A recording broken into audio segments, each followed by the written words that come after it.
एक और दिन गुजर गया और IMF के साथ स्टाफ लेवल मुआहदा नहीं हो सका है और मईशत के हवाले से गैर यकीनी ने मार्केट्स को आज भी मुतासिर किया है। इंटरबैंक में रुपया डॉलर के मुकाबले में आज भी ₹2.25 गिरा और 284 रुपए का डॉलर हो गया। स्टॉक मार्केट में 100 इंडेक्स भी 411 पॉइंट्स गिर गया। बुलंद महंगाई और IMF की शराइत के तहत शरह सूद में मजीद इजाफे के खदशात अलग हैं, मगर IMF का प्रोग्राम बहाल नहीं हो रहा है और मुसलसल शहबाज शरीफ हुकूमत के दावों और वजीर खजाना इसाक डार की मुआशी कारकर्दगी और दावों पर सवाल उठ रहे हैं। इस सब में हुकूमत ने मोटरसाइकिल और 800 सीसी से कम कार इस्तेमाल करने वालों के लिए पेट्रोल पर सब्सिडी का ऐलान कर दिया है और इस मुतवक्के ऐलान से भी ये खदशात पैदा हुए कि IMF इस सब्सिडी के लिए मानेगा या नहीं मानेगा और कहीं ये हुकूमत भी पेट्रोल पर सब्सिडी देकर IMF प्रोग्राम की बहाली के रहे सहे इम्कानात को ख़त्म तो नहीं कर रही है, मगर फिर हुकूमत ने ऐलान किया है कि IMF को इस सब्सिडी पर एतराज़ नहीं होगा क्योंकि ये एक क्रॉस सब्सिडी होगी, यानी 800 सीसी से बड़ी गाड़ियां रखने वाले अफराद के लिए पेट्रोल की कीमत में 50 रुपए का इजाफा होगा और 800 सीसी से कम कार के मालिकान और मोटरसाइकिल मालिकान के लिए 50 रुपए की कमी हो जाएगी, यानी फी लीटर 100 रुपए का फर्क बड़ी गाड़ी वालों और छोटी गाड़ी या मोटरसाइकिल वालों के दरमियान हो जाएगा। और क्योंकि मोटरसाइकिल और 800 सीसी से कम कार रखने वालों की मजमूई खपत तकरीबन टोटल माहाना खपत का 50 से 51% है, इसलिए सब्सिडी बैलेंस हो जाएगी। हुकूमत इस हवाले से 6 हफ्तों में तरीक़ाकार वाज़े करेगी और आज वज़ीर मुमकिन बराए पेट्रोलियम मुसद्दिक मलिक ने दावा किया है कि सब्सिडी को 6 हफ्तों में नाफिज कर दिया जाएगा। रजिस्टर्ड मोटरसाइकिल रखने वाले अफराद को माहाना 21 लीटर की सब्सिडी दी जाएगी और 800 सीसी से कम कार रखने वालों को 30 लीटर की सब्सिडी दी जाएगी। ये कैसे नाफिजुल अमल होगा, बात करेंगे। हमारे साथ मौजूद है वज़ीर मुमकिन बराए पेट्रोलियम मुसद्दिक मलिक साहब। मलिक साहब, बहुत शुक्रिया हमें शो ज्वाइन करने के लिए। और साहब, इसका मैकेनिज्म क्या होगा? इस पर भी काम हुआ है या ऐलान कर दिया गया है और अब आप सोचेंगे कि इसको नाफिजुल अमल कैसे करना है? नहीं जी, इस पर काफ़ी तफसीली काम हो चुका है, जिसकी वजह से हमें उम्मीद है कि हम 6 हफ्ते में इसको इम्प्लीमेंट कर पाएंगे।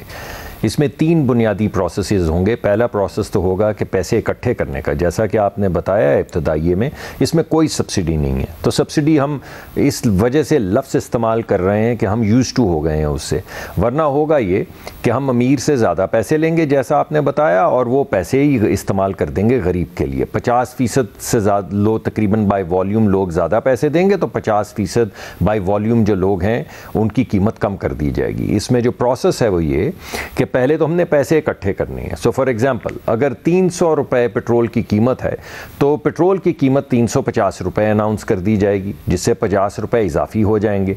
जितने भी डीलर हैं वो ऑयल मार्केटिंग कंपनीज को 50 रुपए पर लीटर इजाफी उनको जमा करवा देंगे। एक नेशनल बैंक में या किसी भी एक ऐसे बैंक में, इस वक्त हम NBP के साथ काम कर रहे हैं, वहाँ पे एक एस्क्रो अकाउंट खोल दिया जाएगा। ये जो इजाफी 50 रुपए आएंगे जो तेल की कीमत के ऊपर हैं, इन्हें उस एस्क्रो अकाउंट में डाल दिया जाएगा और इस एस्क्रो अकाउंट से उन गरीब लोगों को जो सस्ता तेल दिया जाएगा पेट्रोल पंपों को, वहाँ से पैसे फराहम किए जाएंगे फॉर एवरी लीटर जो वो सस्ता बेचेंगे। ये तो पहला प्रोसेस है। दूसरा प्रोसेस है मोटरसाइकिल और गाड़ी को रजिस्टर करने का। तो हमारे पास जो इस वक्त डेटाबेस है उसके अंदर 3 चीज़ें हैं।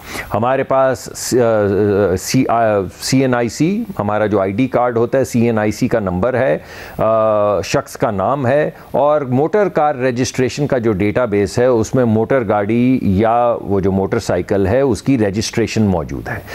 अब हमारे CNIC के साथ आपको मालूम है कि चौथी चीज़ जो अटैच्ड है वो फ़ोन नंबर है। अब हमारे पास 4 चीज़ें आ गई, बंदे का नाम आ गया, बंदे का CNIC आ गया, उसकी गाड़ी या मोटरसाइकिल की रजिस्ट्रेशन आ गई और उसका फ़ोन नंबर आ गया। तो हम ऑटोमेटिकली उसको रजिस्टर करके एक पैगाम भेजेंगे कि भाईजान आप रजिस्टर हो चुके हैं, अब आपको सस्ता पेट्रोल मिल सकता है।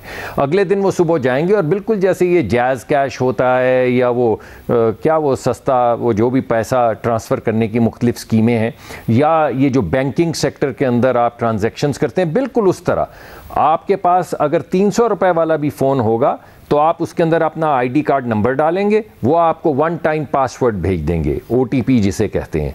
आप पेट्रोल पंप पे जाएंगे, पहले ही आपके पास ID कार्ड और OTP होगा। हर पेट्रोल पंप के ऊपर एक एप्लीकेशन के ज़रिए उसको स्कैन करने का तरीक़ाकार इस वक्त इम्प्लीमेंट किया जा रहा है।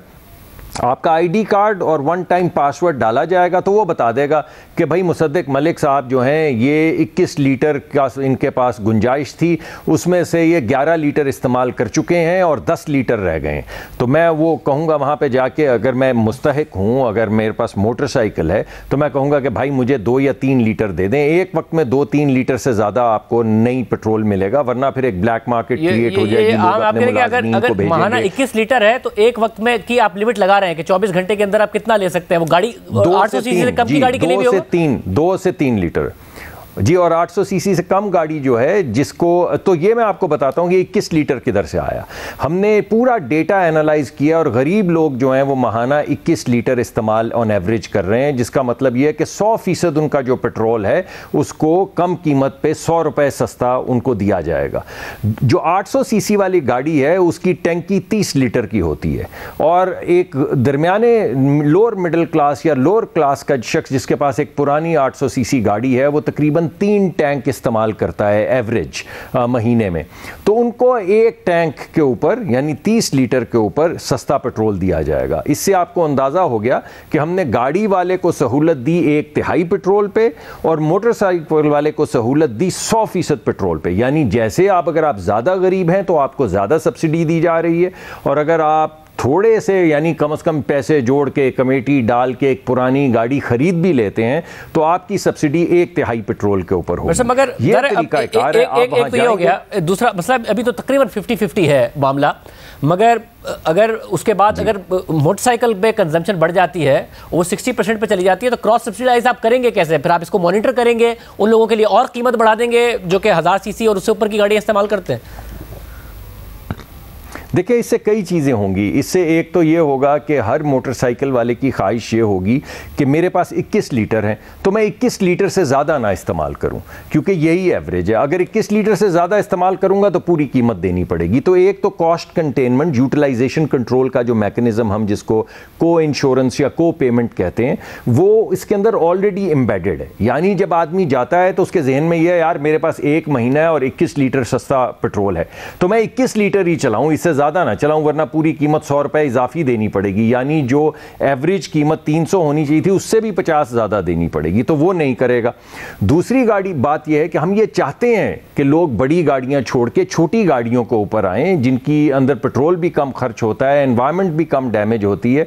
और ये जो थोड़ा सा दिखावा विखावा है कि आपको गाड़ियां नजर आती हैं, बड़ी गाड़ी, उसके आगे एक डाला, उसमें नो फियर वाले लड़के, ये भी तमाम चीज़ों को कुछ सुकून आएगा जब ज़्यादा पैसे देने पड़ेंगे। तो लोग जो हैं वो रीजनेबल गाड़ियाँ, छोटी गाड़ियाँ चलाएंगे जो पेट्रोल में भी एफिशिएंट हैं, एनवायरनमेंट को भी कम डैमेज करती हैं, और सबसे ज़्यादा ये कि हमारा जो पेट्रोल का बिल है वो भी नीचे आएगा अगर छोटी। यानी कि ये जो मसला है कि बहुत बड़ी तादाद है कि मोटरसाइकिल रजिस्टर्ड नहीं होती है, रजिस्टर सबको कराना पड़ेगा, और जब आप रजिस्टर कराएंगे तो ऑटोमेटिकली आप का नाम आ जाएगा और आपको मैसेज आ जाएगा आपके मोबाइल पर। आपको स्मार्टफोन की जरूरत नहीं है, नॉर्मल फोन होगा, मगर आपको रजिस्टर अपनी मोटर बाइक करानी पड़ेगी। जी, ये एक इजाफी फ़ायदा है कि हमारे मुल्क में डॉक्यूमेंटेशन हो जाएगी, क्योंकि अभी बेशुमार लोग कच्चे कागज़ पे मोटरसाइकिलें और गाड़ियाँ लिए फिरते हैं। तो फिर उनको एक इंसेंटिव हो जाएगा कि पेट्रोल सस्ता है यार, गाड़ी अपने नाम पे रजिस्टर करवा लो ताकि हमें सस्ता पेट्रोल मिल सके। तो एक इजाफी फ़ायदा इसका ये होगा कि मुआशरे के अंदर डॉक्यूमेंटेशन शुरू हो जाएगी और झगड़े भी ख़त्म हो जाएंगे। ये जो बाज़ दफ़ा झगड़ा पैदा हो जाता है कि गाड़ी उसके नाम पर थी, वो रात को आके ले गया, आप कह रहे हैं मैंने तो पूरे पैसे दिए हुए थे, देखें मेरे चेक मेरे पास हैं, ये कैश मैंने दिया था, ये 3 गवाह हैं। तो ये तमाम मामलात ख़त्म होंगे, और जैसे बाकी मुहज़्ज़ब मुआशरों के अंदर हर चीज़ कागज़ पे होती है, यहाँ पे भी वो होना शुरू हो जाएगा। ये उसका एक इजाफी फ़ायदा है। हमारे यहाँ पेट्रोल जो है हर 15 दिन के बाद उसकी कीमत तय होती है। अगर कोई 51% 53% हो जाए या 51% 48% हो जाए तो हर 15 दिन के बाद उसकी एडजस्टमेंट होती चली जाएगी। बहुत शुक्रिया। तो कभी भी हुकूमत को कैसे इंप्लीमेंट करने में कामयाब होती है। 6 हफ्ते का टाइम हुकूमत ने मांगा।